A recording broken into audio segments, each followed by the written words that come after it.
fake-ass bullshit right there. Hello everybody, welcome back to a brand new episode of Business Blaze. I am your boy with the blaze. A few episodes ago, I have no idea what all of these come out because you might be going, what are you talking about? You never even told this story. Who are you? What, you f***ing liar. I was saying I was in trouble with my voice. I've been working with a singing teacher to improve my ability to shout in the Business Blaze videos. You gotta shout from the tummy.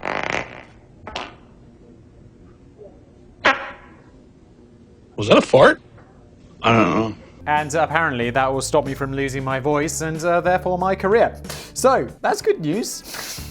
Why am I telling you this story? You're here for the Business Blaze. Oh, but just before we get into the Blaze today, let me say that it's brought to you by the legends over at Lucy. Go to lucy.co and use the promo code BLAZE to get 20% off. Things the movie's always got wrong. What happens here is Danny shall write me a script, I shall read the script, and Sam will sprinkle in a few fine vintage memes. So, behind the scenes a little, you might have noticed, like Business Blaze has been releasing, Sam, if you don't want me telling the story, you can just cut this all out. Business Blaze has been a little more erratic with the schedule posting. That's because Sam was in the basement, not really. Sam had like a surgery on his hand or his elbow, or so it was somewhere in his arm because he was having some nerve troubles. It's probably because I was overworking him. Sorry, Sam. And then he had to have like an operation. This sounds really terrible. I don't think it was related to me, right, Sam? Let's move on. But Sam he's getting better, I hope. Maybe. We'll see. You all right, man? No. No?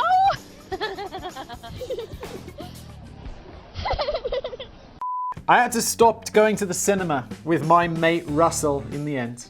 We had made several trips over the course of about 20 years, but the whole experience was just becoming too annoying towards the latter years as we got a bit older and wiser and grumpier. Ah, Danny, taking the well-trodden path. It's like I become old. I don't know if I become more wise. I become more grumpy. It's probably got something to do with my absolutely brutal work schedule. Well, I just got older and wiser, he just got grumpier. Oh no, I'm Russell in this. Whenever I make the effort to visit the cinema, I ideally just hope to be entertained for a couple of hours or so and perhaps even convince myself that it made a nice change from going to the pub. I have to say, like right now I've got a bit of sadness inside me. The last time I went to a cinema was over a year ago. It's very sad. Partly because of COVID, partly because I now have a kid, so I just get to do less myself than I used to, which is fine. People are like, oh, it's so wonderful having a kid. And I'm like, yeah, it is. And it's definitely worth it. But it's also, I miss going to the cinema. I miss going to the pub after work with my mates.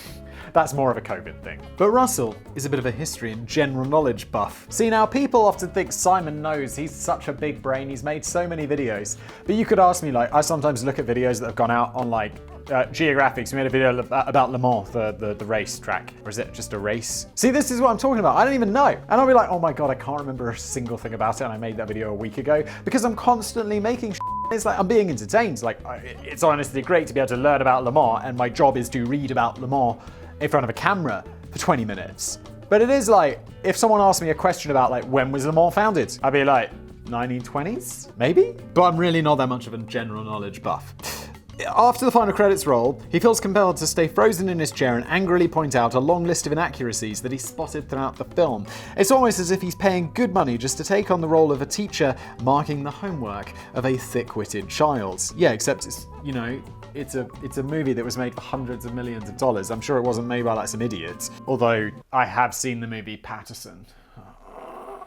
Oh my God, that was the biggest hipster pile of shit I've seen in my life. If you've not seen the movie Patterson, it is worth watching just to be like, what is going on? And I'm sure my parents saw it and were like, oh, it was brilliant. It was brilliant. The poetry was inspired. And I'm like, my parents don't sound like that. And I think they just enjoyed it. I don't think they said the poetry was inspired. I'm now largely saying this because I'll make fun of them. But I realize they watch this for some reason. Hi! Things reached a head in 2011 when we were stocking up on supplies in the foyer just ahead of watching the Spielberg film War Horse. I was buying popcorn and nachos and Coca-Cola. I always buy wine, and if they don't have wine, I bring my own. Russell was buying a bloody notepad and 2 pencils. For me, this was the final bendy straw, that broke the War Horse's back. 2 puns, 1 sentence. the new viral sensation. The weird thing is that usually Russell seemed to cope better when we were watching a sci-fi or a fantasy film or something. If we'd been watching a film packed with fire-breathing dragons and elves and magic spells and unicorns, he'd be unlikely to complain that the sword fighting sequence was bordering on the slightly far-fetched. It's like, I hate all that fantasy bullshit. It's like, oh yeah, there's a dwarf. It's like, fuck. Well, dwarves are real. What was this? Are dwarves real? Oh yeah, I mean, but like elves, I'm out. Like magic spells, I'm out. But if they said, it's not, like, if they were like Harry Potter, right? And he's like, Luminor, and his wand lights up and all that. Oh, sorry, Luminor, and his wand lights up and all that. I'm like, that is some fake ass bullshit right there. But if it was like, his wand is actually from the future and it's got magical it's not magic, it's got technology in it, which voice commands, and it can do all of these things. Like it can cast his petroniums or whatever. And I've read the books. I don't know. I like the books. Oh God, why did I like the books? He's casting his petronium or whatever. Like, and if it was like, yeah, it's a magical technology from the future. It's not it's a technology from the future that uses holographic projection. I'll be like, cool. As long as it's not magic, I'm in. What is going on? You foul, loathsome, evil little cockroach! Hermione, no! But it seems to develop more of a problem when we watch a film that is more firmly rooted in reality. Despite the fact that even a film purporting to be a loose adaptation of true historical events is quite rightly going to prioritize a thumping good script and sheer entertainment value over historical accuracy, some of us still get our knickers in a twist when we spot something on the silver screen that seems to be wrong. I love those like semi-historical movies, but more just script writing. Like Aaron Sorkin is, I just think, the best scriptwriter who's possibly ever. Like, if someone was like, do you want to watch an Aaron Sorkin movie? Or do you want to watch Shakespeare? I'd be like, Aaron Sorkin's pretty legit, right? That Social Network movie. Also, how do you make a movie like that and not be like having allegedly, just at the beginning, like, this movie is allegedly based on a true story. I should make a movie once that's just called Allegedly, telling the story of Theranos. 99% of the audience probably couldn't give a shit, but at least the other 1% get a chance to feel a bit clever for a minute or two. And yet there are certain types of curious cinematic scenes which have no basis in reality but still pop up in otherwise realistic movies over and over again, and nobody seems to bat an eyelid. In some cases, we're probably just, oh yeah, we're doing this, what is this about? Movies that always get... Did I say that? I wasn't really aware what I was reading. In some cases, we're probably just quietly or subconsciously accepted these things that happen over in movie land, and we've trained our brains not to worry about it. In other cases, we have become so accustomed to seeing this kind of stuff on the screen that we're not actually aware that it doesn't work like that in real life.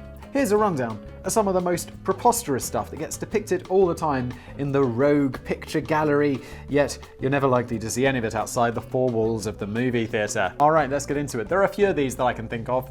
There's the one about the adrenaline into the heart. I know that's fake because I made a video about it. There's lots of stuff. Oh, I mean, I think silencers are also really in real life.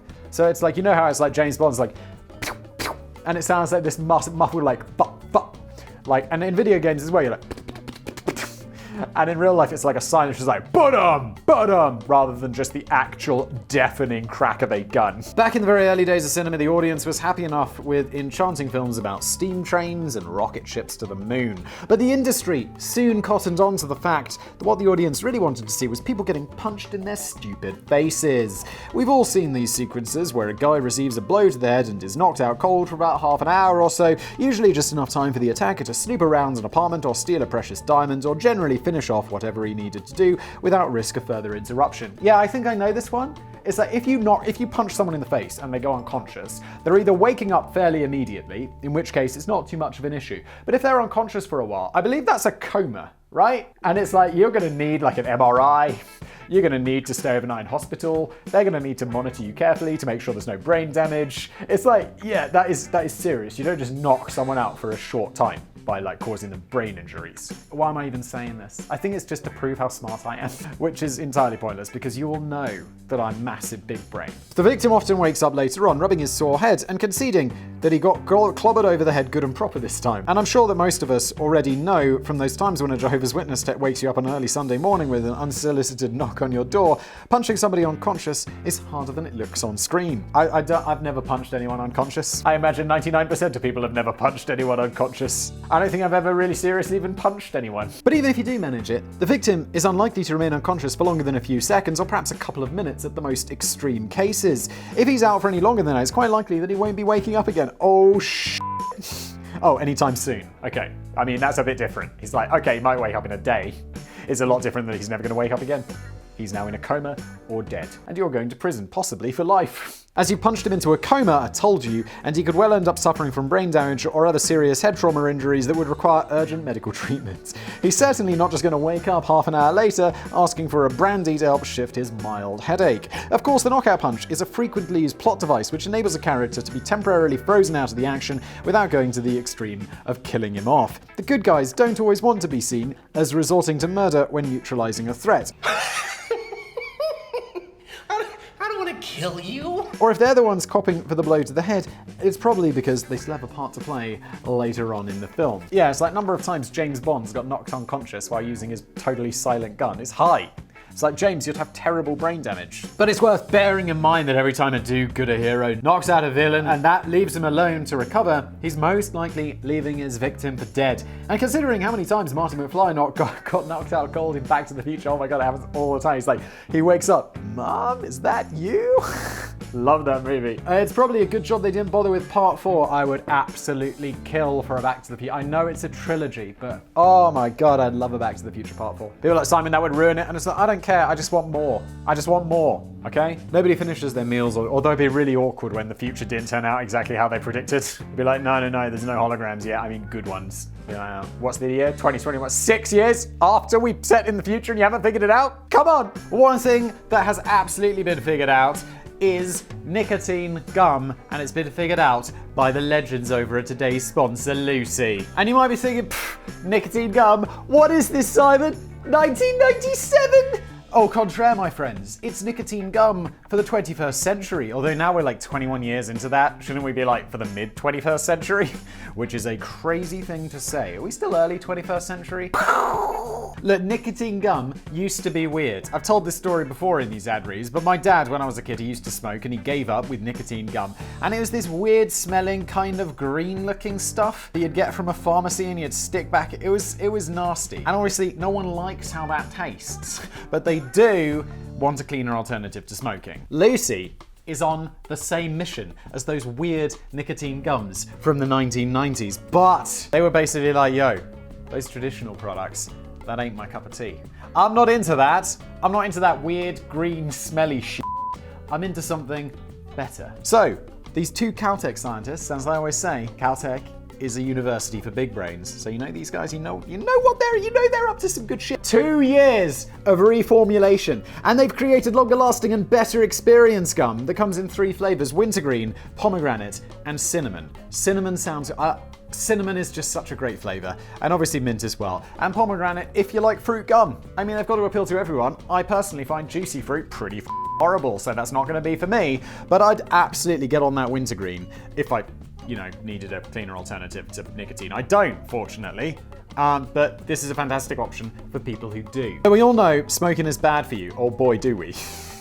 We're literally adverts for smoking tell you how bad smoking is for you. You know it's bad when that is happening. Lucy's on a mission to reduce tobacco-related harm to zero by creating a future where nicotine products can satisfy adult tobacco users without tobacco. Go to lucy.co and use the promo code BLAZE for 20% off your order today. That's Lucy, Lucy.co. Or just click the link below and make sure to use the code BLAZE for 20% off. Warning, this product contains nicotine. Nicotine is an addictive chemical, and let's get back to today's video. Why am I doing the warning voice still? Nobody finishes their meals or drinks. Ooh, I don't think I've noticed that. I mean, thinking about it, I guess. But does it happen that often? I always think it's nice how a typical movie family seems to wake up every morning at breakfast that looks something like a king's banquet. I'm sure most normal people don't find the time to consume anything more substantial than a Pop-Tart or a Fruit Loop Honey Nut cereal bar. Jesus Christ, that's a long-named product, before heading out to face the day. It is true, right? It's like they come down, it's like beautiful, brightly lit, giant kitchen. Like people, another thing in movies, people live in houses that they definitely can't afford all the time.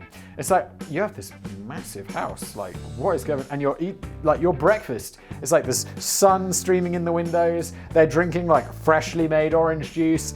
Dad's wearing a suit and he's got his like newspaper under his arm and he's going off to it. It's like very like, I don't know, 1990s it feels. And there's like, there's pancakes and all this shit. It's like, and the kids are there eating and it's like that. When I ate breakfast as a kid, it'd be like, I'd open up the cupboard, I'd pour myself out some cereal and then I'd go dressed for school. That was it. But this makes it all the more frustrating when these lucky film characters usually just take a single bite of toast before dashing out the door. This is so true. Before they're late for school or work or cocaine smuggling, leaving the majority of the morning completely morning feast completely untouched.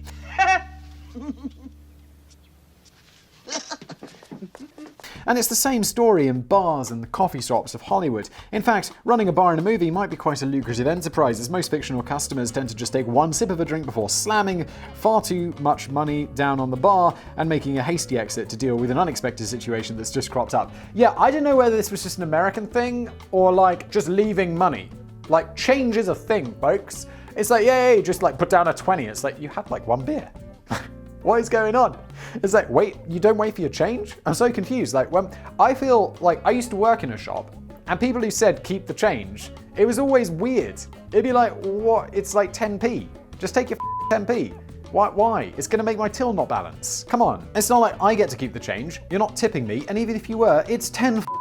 Bars, restaurants, and breakfast tables are quite a handy location for movie scenes, as they provide an excuse for multiple characters to naturally convene and exchange dialogue without them having to do anything too distracting or weird. But this is not meant to be a mukbang. We don't really want to hear them convey new plot details over the noisy mastication of sausages, pancakes, and egg muffins. So as soon as the scene has served its purpose, everyone rushes out to the next chapter and leaves the food and drink behind. This also explains why movie dogs tend to get so fat that they can't physically move anymore, as they get treated to the most generous dollops of leftovers in the world and enjoy a richer and more varied diet than humans. Is that true? Like, do the movie dogs get fat? Surely they're just trained at it. Am I taking this too literally? Hacking into the mainframe. Oh, this is so beautiful. We all know this one is so fake all the time.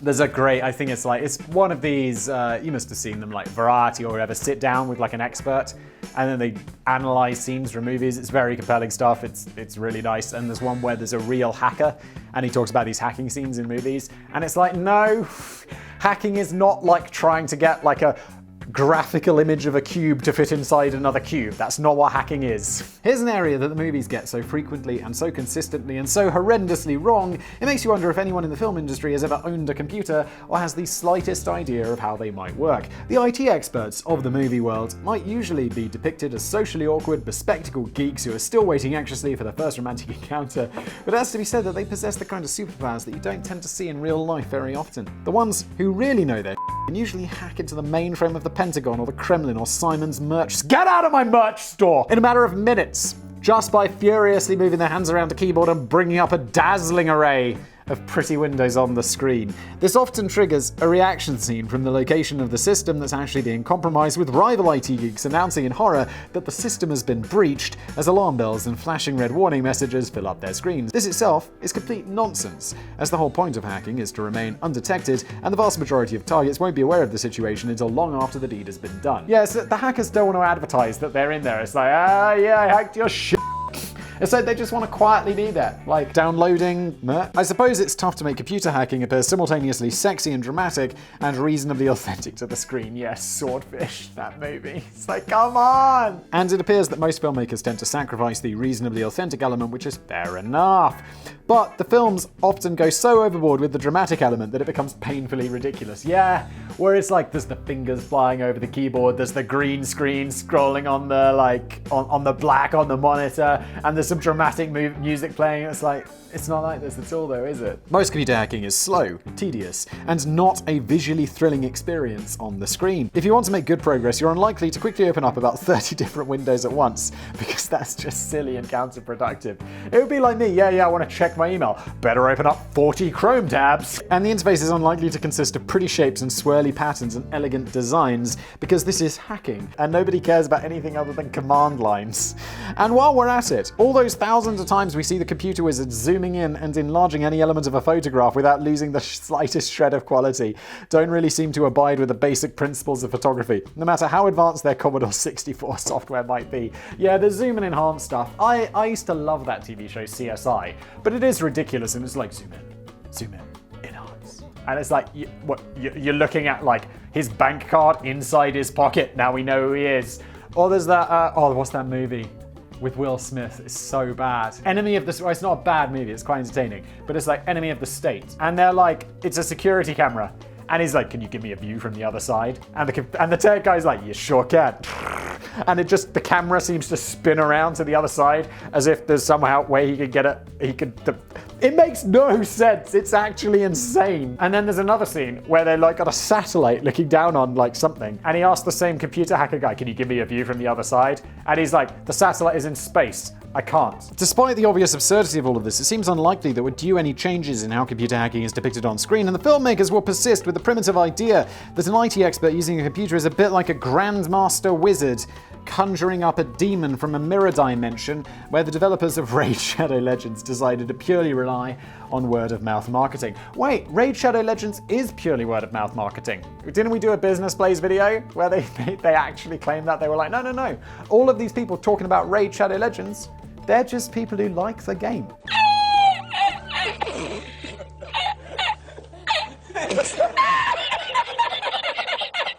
And it's like, that, I mean, allegedly, that's just a lie, isn't it? Allegedly. Please don't sue me. Skipping a beat. This is an example of how distorting the truth on the cinema screen could potentially lead to dangerous consequences for real-life viewers. This is the heartbeat one, isn't it? Where you inject, like, I don't know, whatever into Uma Thurman and she's like, I'm okay! And I've never seen Pulp Fiction, fun fact. We usually figure it out pretty quickly when a character in a film is meant to be suffering from a heart attack.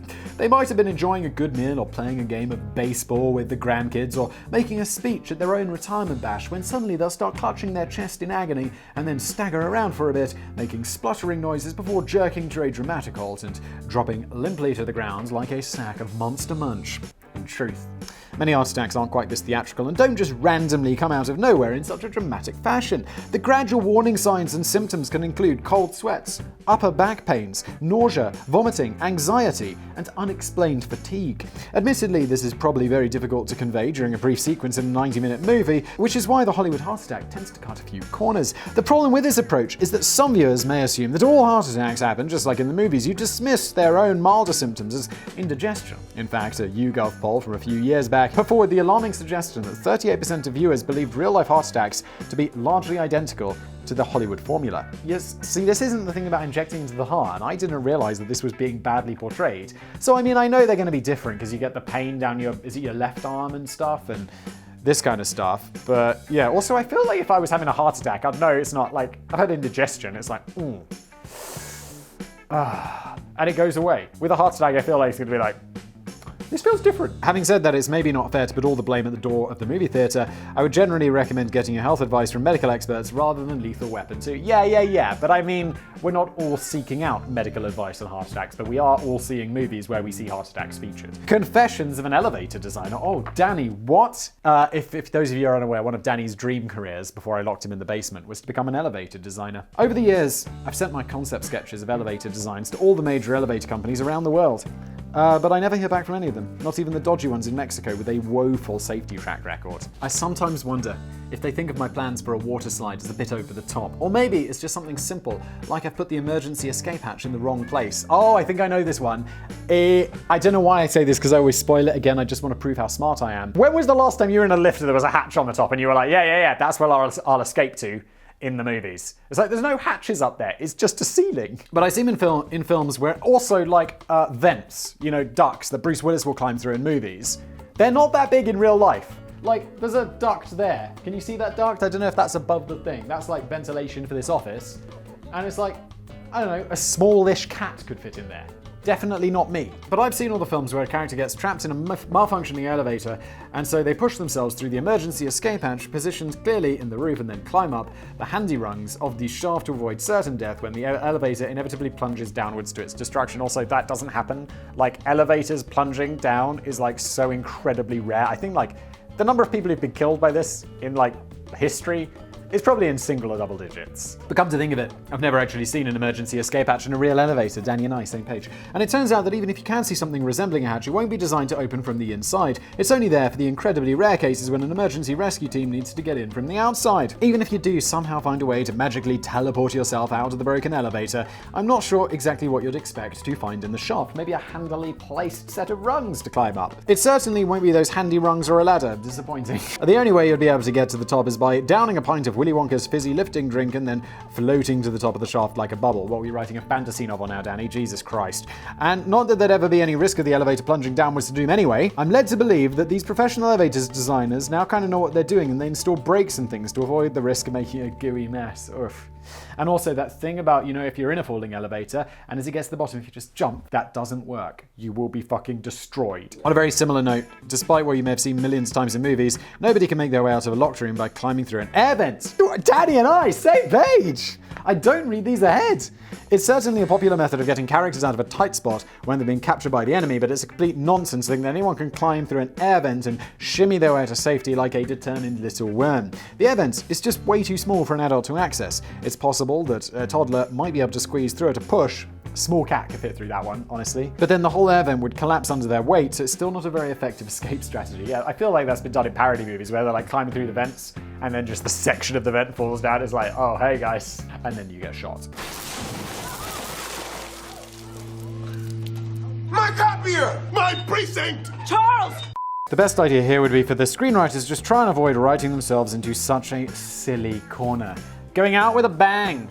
Finally, a controversial and slightly complicated entry which falls outside the realms of films rooted in reality, but it's something which pops up so often in science fiction films that many viewers might assume the concept is perfectly plausible.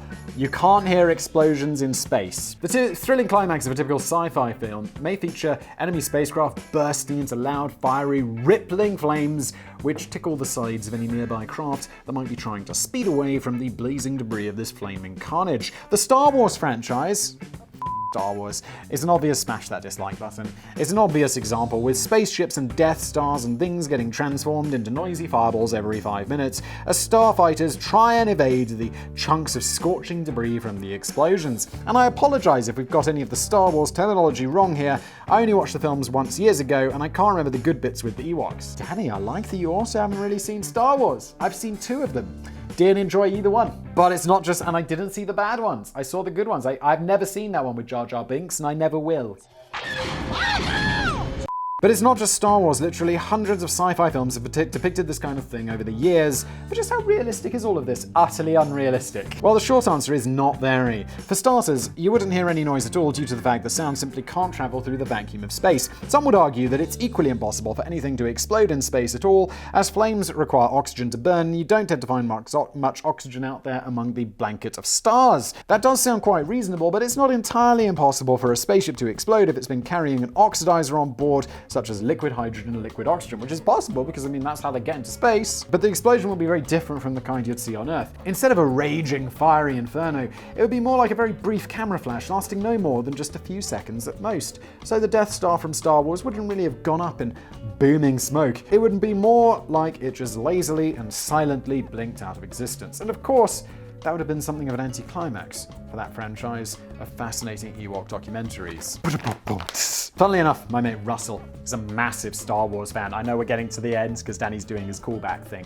Is a massive Star Wars fan, but he's never once said anything bad about the explosions in space and how they don't follow any known laws of physics. Yet following that screening of Bloody Warhorse, he felt the need to discuss at length the 149 points that the film got totally wrong, including the fact that the horse was wearing the wrong sort of bridle and that its hooves were making the wrong sort of sounds. Oh, those sinners. Thank goodness they cut the scenes where the warhorse gets captured and imprisoned by a unit of German soldiers, but then later knocks them all out with a single sucker punch and crawls away to freedom through an air vent. This has been an episode of Business Blaze. I have been your boy with the Blaze. If you'd like to support this show and get some fantastic pimp-ass merch, perchthemerch.co.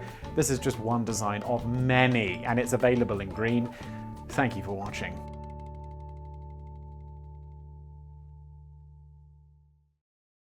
Luminor,